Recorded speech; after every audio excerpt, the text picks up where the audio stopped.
इस समय आप देख रहे हैं YouTube टीवी। नमस्कार, मैं अमन कौशिक इस समय जयपुर के होटल सेलिब्रेशन में हूँ और यहाँ पर राजस्थान के एक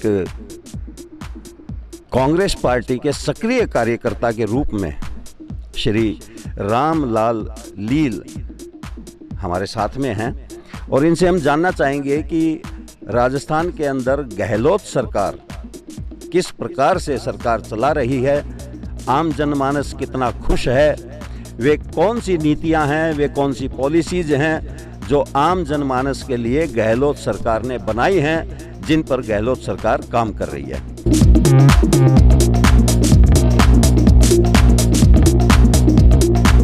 श्री रामलाल लील जी, सबसे पहले तो YouTube टीवी की तरफ से हम आपका हार्दिक स्वागत करते हैं कि आपने अपने बहुमूल्य समय में से समय निकालकर अपनी बात को हमारे चैनल के माध्यम से आम जनमानस तक पहुंचाने का जो हमें समय दिया है, उसके लिए आपका बहुत बहुत शुक्रिया। YouTube टीवी हमारे जयपुर में आया है, मैं इनको शुक्रिया अदा करता हूं एवं शुभकामनाएं देता हूं आगे के भविष्य के लिए कि मुझे बोलने का मौका दिया और मुझसे बात करने की चर्चा की इन्होंने। जी, स्वागत है आपका। रामलाल लील जी, जिस प्रकार से गहलोत सरकार नित नई ऐसी योजनाएं बना रही है कि आम जनमानस तक सरकारी योजनाओं को पहुंचाया जाए, सरकारी लाभ दिया जाए, इसके बारे में आपका क्या कहना है? और जो अब तक सरकार का कार्यकाल रहा है, मैं चाहूँगा उसका एक ओवरऑल जो विश्लेषण है, कृपया अपने शब्दों के माध्यम से हमारे चैनल के माध्यम से आप दर्शकों तक पहुँचाएँ।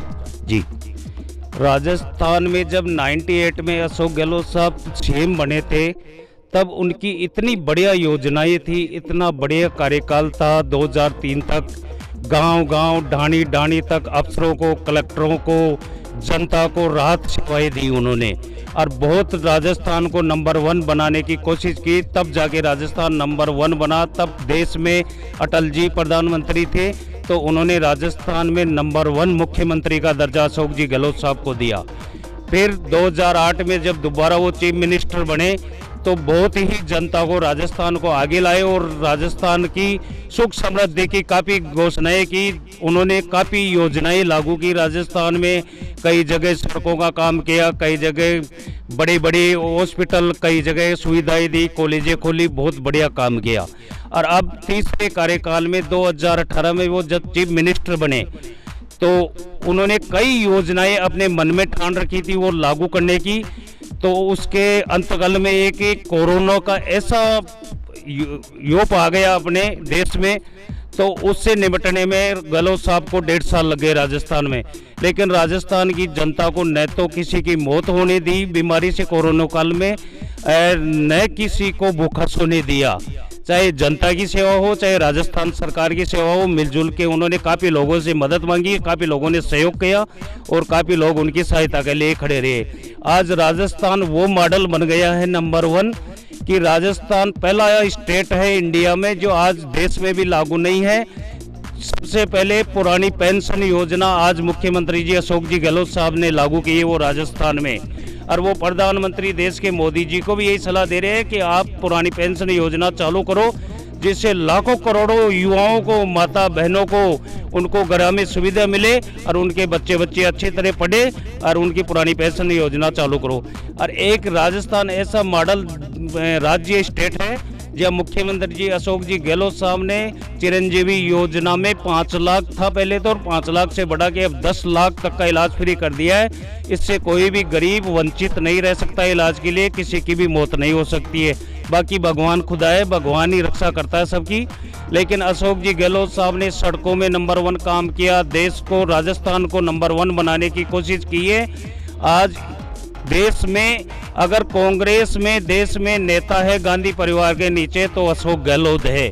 अशोक गहलोत जी ने एक कृषि बजट बनाया है अलग से राजस्थान के किसानों के लिए, जो वो किसानों को पिछली बार से काफ़ी लाभदायक योजना सामने आ रही है। और अब की बार तो वो ऐसे बोल रहे हैं कि मैं किसानों के लिए तो और अधिक से अधिक ही वो कर जाऊंगा जो किसान मेरे लिए याद रखेंगे, क्योंकि किसान रात दिन खेत में मेहनत करते हैं, दिन रात धूप पसीने में कमाते हैं। तो वो एक बहुत ही राजस्थान के चहुमुखी विकास के लिए अशोक जी गहलोत साहब रात दिन तत्पर रहते हैं।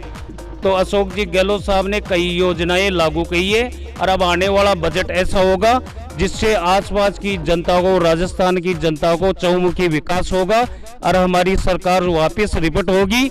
अरे 2023 में वो वापस कांग्रेस की अशोक गहलोत जी के नेतृत्व में सरकार बनाएंगे।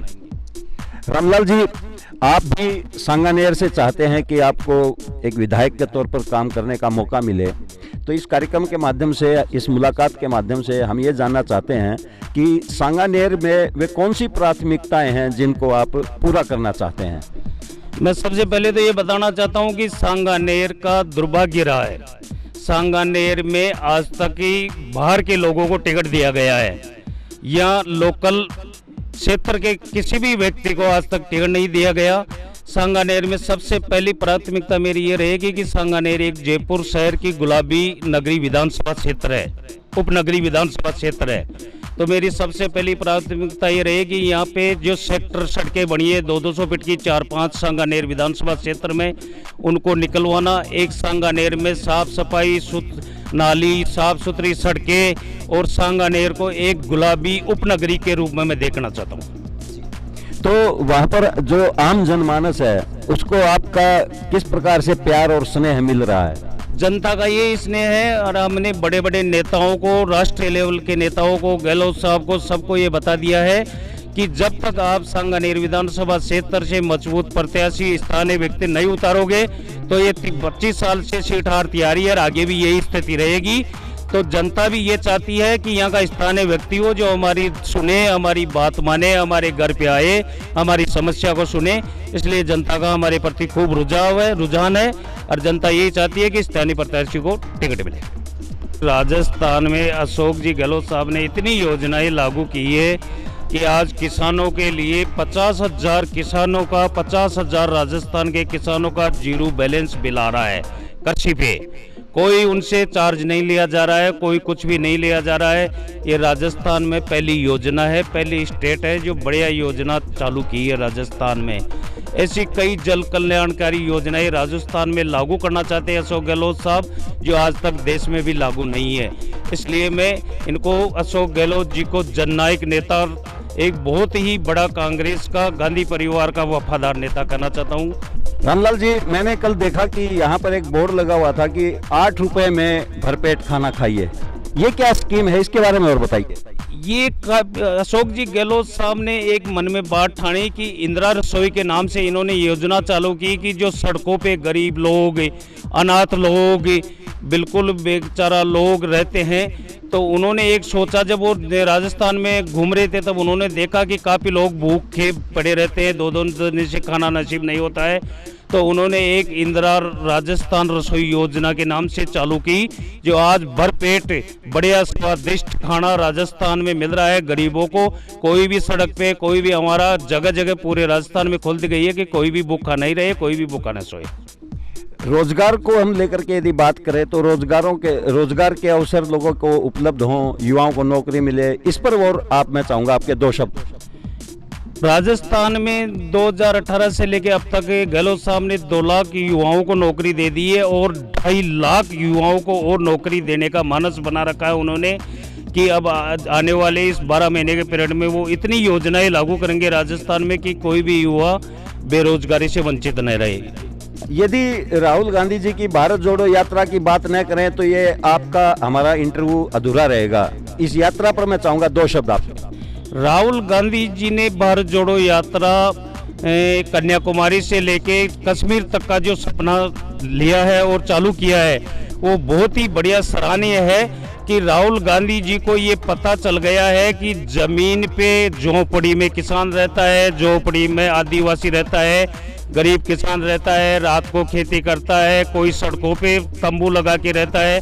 तो राहुल गांधी जी पूरी नज़र से कन्याकुमारी से चले जहाँ से देखते आ रहे हैं कि मेरे भारत में कौन भूखा है, कौन गरीब है, कौन क्या है।